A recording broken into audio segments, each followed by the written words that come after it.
Sekarang ni kita masuk sikit berkenaan dengan garpu tala lah. Kan? Tatayur ataupun tilik menilik ni memang favourite golongan New Age ni. Rasulullah SAW bersabda, At-tiyaratu syirkun, at-tiyaratu syirkun, at-tiyaratu syirkun, thalathan. Tiarah adalah syirik, tiarah adalah syirik, tiarah adalah syirik. Tiarah ni apa? Tiarah ni adalah satu amalan yang dibuat oleh orang-orang musyrikun dulu. Orang ni bila nak buat sesuatu, contoh macam nak pergi bersafar atau tidak, mereka akan tengok dia punya macam feng shui gitulah. Perjalanan ni SIAL ataupun tidak. Kalau bahasa kasar sial lah. Sial ke atau berkat. Cara mereka nak tahu, mereka akan goncangkan pokok yang ada burung. Tengok burung tu pergi ke kanan ke kiri. Kalau burung pergi ke kanan, tanda baik, teruskan perjalanan. Kalau burung pergi ke kiri, tanda buruk, jangan teruskan perjalanan. Ini tatayur. Dan Nabi kata syirik. Nabi kata syirik. Baik. Ada mungkin tanya, Ustaz, kenapa syirik ya? Padahal dia just ambil tanda daripada burung, Ustaz. Kenapa di situ Nabi panggil dia sebagai syirik? Okey, saya tulis dalam slide ni. Pertama sekali, tatayur dan amalan seumpamanya merosakkan perkaitan sebab musabab. Apa maksudnya di sini? Okey, syirik ni bermula dengan memecahkan perkaitan sebab musabab.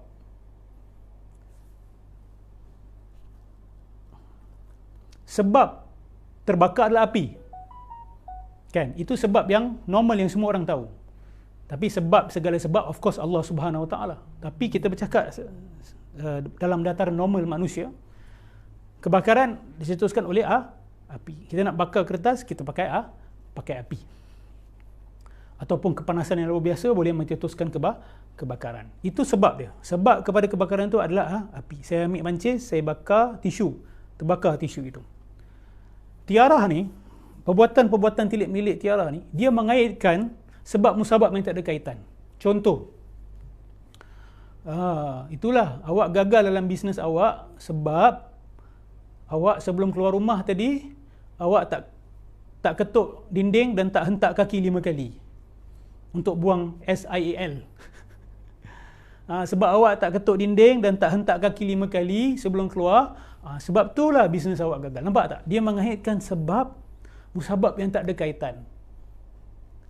Antaranya lagi, apa yang yalah, banyak dalam adat-adat bangsa-bangsa yang berbeza. Satu dunia ada adat-adat macam ni. Dia mengaitkan sebab bukan dengan musabab yang betul. Contoh, dia berjaya dalam pembelajaran dia. Tiba-tiba ada orang datang, kamu nak tahu tak, kamu berjaya ni sebab dulu kamu pernah beristighathah dengan seorang wali. Wali tu redha dengan kamu. Sebab itulah kamu berjaya dalam peperiksaan kamu. Contoh. Atau kamu berjaya dalam kehidupan kamu, bisnes kamu dan sebagainya. Nampak? Dikait-kaitkan sesuatu yang tidak pasti. Akhirnya orang akan bergantung pada sebab yang tak ada kaitan. Nak berjaya dalam bisnes, cari tangkal. Bukan pergi belajar ilmu bisnes betul-betul. Bukan daripada New Age guru. Datang dia pakar-pakar ekonomi, pakar-pakar bisnes yang dah berjaya dalam bisnes dia orang. Tak buat benda tu. Cari tangkal, cari bomo. Nampak? Bila sebab musabab ni diputus-putuskan, akhirnya segala jenis khurafat akan masuk. Padahal yang cetuskan B adalah A. Ni tak. Dia ambil C lah, ambil D lah, ambil X lah. Hancur bangsa yang macam tu. Hancur bangsa yang macam tu. Banyak lagi contoh yang saya boleh berikan. Jadi tiarah tadi tu, nak jalan ke tak nak jalan, goyang pokok, tengok burung pergi kanan ke kiri, mengaitkan sebab musabab yang salah. Apa kaitan burung tu terbang pergi kanan dengan kamu punya travelling? Pernah ada satu peperangan, saya tak pasti riwayat ni sahih ataupun tidak. Itu zaman Sayyidina Ali nak berlawan dengan musuh dia. Musuh dia kata, kalau nak pergi perang, nak menang, kena pastikan bintang-bintang tertentu pada posisi-posisi tertentu. Dan cerita tu sampai ke Sayyidina Ali.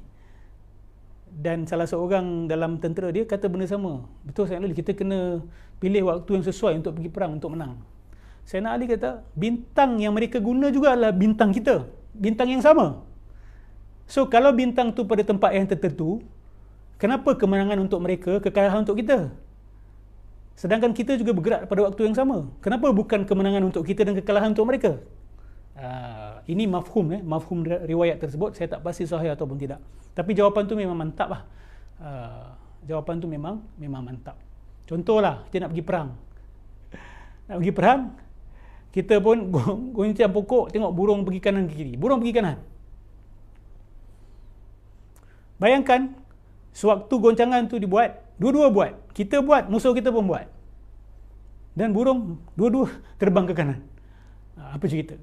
Atau awak goncang pokok yang sama, dan burung yang sama pergi ke kanan. So macam mana? So benda ni semua khurafat. Benda ni semua bercanggah dengan akal, bercanggah dengan ilmu. Jadi pertalian sebab musabab ni kena jaga. Kalau tak jaga, segala jenis khurafat akan masuk. Ia juga mengenepikan akal kurniaan Allah. Orang yang suka main tilik-tilik ni, dia malas nak fikir sebenarnya. Nak terus buat bisnes ke tak nak? Dia berfikir betul-betul dengan strategi dan sebagainya, dia pergi buat apa? Dia pergi ambil Quran, buka, tutup mata, baca selawat 7 kali, lepas tu buka. Apa ayat pertama yang dia nampak? Lepas tu dia tafsirkan sendiri, ikut dia punya fikiran dia. Lepas tu dia buat rumusan daripada tu. Ini sama dengan tiarah tadi tu. Apa hak awak mendakwa bahawa Allah Subhanahu Wa Taala sedang bercakap dengan awak secara individu, secara private? Khas mesej itu kepada Allah. Kalau macam tu, awak pun dapat wahyu, awak pun ada communication direct dengan Allah Subhanahu Wa Taala. Adakah ini disebut dalam akidah Ahlussunnah wal Jamaah? Adakah kita semua ada direct communication dengan Allah? Allah menjawab segala pertanyaan kita? Ini tak betul. Itu sangkaan kita, itu halusinasi kita. Okay, that is our own expectation. Allahumma salli ala Sayyidina Muhammad. Ada lagi beberapa perkara saya tulis untuk rad Karputala ni. Okay. Ada yang tanya, Ustaz, Quran ni kan tanda Allah. Dia mesej yang Allah berikan kepada manusia. Jadi apa salahnya kita menilik dengan Al-Quran? Saya akan tanya balik. Jadi apa salahnya orang yang guna burung? Burung pun tanda Allah Subhanahu Wa Taala. Kan semua ayatullah. Semua perkara adalah tanda Allah. Kenapa tak boleh guna burung? Burung pergi kanan, katalah, oh Allah memberi mesej kepada saya secara individu untuk teruskan perjalanan. Sebab apa burung ni pergi kanan? Sebab apa saya ikut burung? Sebab burung juga adalah daripada tanda Allah. Quran ayat yang tertulis, alam ada ayat yang terpampang. Jadi kenapa orang yang guna ayat alam tak boleh, orang yang guna ayat Quran boleh buat menilik dengan dia? Jadi cerita dia sama je. Nabi kata benda tu syirik. Lagi satu Karputala ni, kita tengok orang yang amal Karputala ni, dia ada satu hyper positivity. Tahu tak kenapa? Sebab mereka betul-betul menyangka bahawa Allah menuntun setiap langkah kehidupan mereka. Siapa tak confident kalau Allah pimpin setiap langkah dia? Kan? Itu adalah satu illusion dia, satu sangkaan dia sendiri. Dia baca, dia ingat, oh Allah memberi mesej khas kepada aku. Itu delusional. Nabi-Nabi pun Allah tak tuntun everything yang dia orang buat. Nabi pun ada buat silap, betul tak? Nabi pun ada buat silap. Kalau nak kata semua benda Allah tuntun Nabi SAW, Nabi tak buat silap lah. Nabi pun buat silap. Ini tak, kita boleh ingat bahawa Allah akan menuntun setiap langkah kehidupan kita. Setiap kali kita minta jawapan, kita akan dapat jawapan. Ini delusion. Okay? Ini sedarlah daripada delusional ini. Saya tahu mereka sangat confident sebab yalah, dia dah menipu diri dia, Allah bercakap dengan dia, mestilah confident. Allah kasih jawapan, mestilah confident. Lepas tu kalau tak jadi pun, mereka akan kasih macam-macam alasan. Oh tak, Allah nak mendidik kita dan sebagainya, kita ada buat dosa dan sebagainya. Akhirnya benda ni unfalsifiable.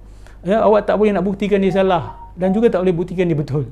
So it's very dangerous bergantung kepada perkara-perkara seperti ini. Kemudian mungkin ada yang rasa, Ustaz banyak sangat informasi. Tak ada masalah, everything is recorded. You cannot tahan, you boleh stop, next time boleh sambung. So saya terpaksa sumbatkan semua dalam satu session sebab saya tak tahu bila lagi saya ada peluang untuk bercakap benda-benda macam ni. Once dah masuk ke dalam YouTube, insya-Allah orang yang nak download, boleh tengok lagi. Okay, kalau dah betul-betul drain out, dah tak boleh masuk lagi, tak ada masalah. You can stop, malam boleh dengar lagi, besok lagi 2 bulan pun boleh dengar, tak ada masalah. Okay. Lagi satu, kita kena beradab dengan Rasulullah SAW. Macam saya kata tadi, okay, Nabi adalah khatamun nabiyyin. Dia adalah penutup sekalian Nabi. Okay, wahyu yang terakhir turun pada Nabi SAW. Jangan lepas ni kita bercakap macam kita ni Nabi. Allah bercakap dengan Rasulullah, Allah pun bercakap dengan kita macam Allah bercakap dengan Rasulullah. Memanglah kita dakwa kita tak dapat wahyu baru, tetapi kita mendakwa bahawa kita ada communication dengan Allah Subhanahu wa taala. Sahabat pun tak bercakap macam tu, sahabat Nabi pun tak cakap macam tu, para tabi'in pun tak bercakap macam tu. Kita pula yang datang kemudian ni boleh kata, oh, kita ada direct communication dengan Allah sebenarnya. Semuanya Allah boleh tuntun, Allah boleh tunjukkan kita jalan. Kita kena ada adab lah dengan Rasulullah sallallahu alaihi wasallam. Lepas tu bila dah dapat ayat tu, awak tafsir ikut tafsiran siapa? Di sini bermasalah. Dia membuka kepada tafsiran-tafsiran peribadi yang tidak mengikut manhaj tafsiran. Kalau dia nak ayat tu pergi kat dia, dia tafsirkan ikut kat dia. Kalau tak nak, dia tafsir ke ikut lain pula. Bagi siapa yang nak faham lebih lanjut kritikan kepada konsep Garputala ni, teknik Garputala ni, boleh pergi ke Facebook Ustaz Suhili Nain, okay, SUHILINAIN, Nain, dengan Ustaz Masri, okay, Ustaz Masri. Ustaz Masri ni pun banyak kritik berkenaan Garputala. Ustaz Suhili Nain banyak kritik tentang Garputala. Boleh baca tulisan-tulisan mereka. Okey. Baik. Lepas tu mereka juga yang bawa Garputala ni, mereka bawa toxic positivity. Toxic positivity ni adalah positivity yang agak melampau. Dia orang sampai kata dalam doa tak boleh ada negativity langsung. Okey, dan tak boleh kata dalam dunia dia ada orang jahat walaupun satu. Kalau kita kata dalam dunia dia ada orang jahat walaupun satu, maksudnya kita mengatakan diri yang jahat tu kita lah. Ini semua bercanggahan dengan Al-Quran, bercanggahan dengan sunnah Nabi SAW. Nabi sendiri pernah kata ada orang jahat. Nabi sendiri pernah namakan sebahagian. Jadi macam mana kita nak cakap benda-benda macam ni? Sebab tu sebelum mendakwa, periksa dulu dalam Al-Quran ada ataupun tidak, dalam sunnah ada ataupun tidak, supaya kita tak buat dakwah-dakwah macam ni.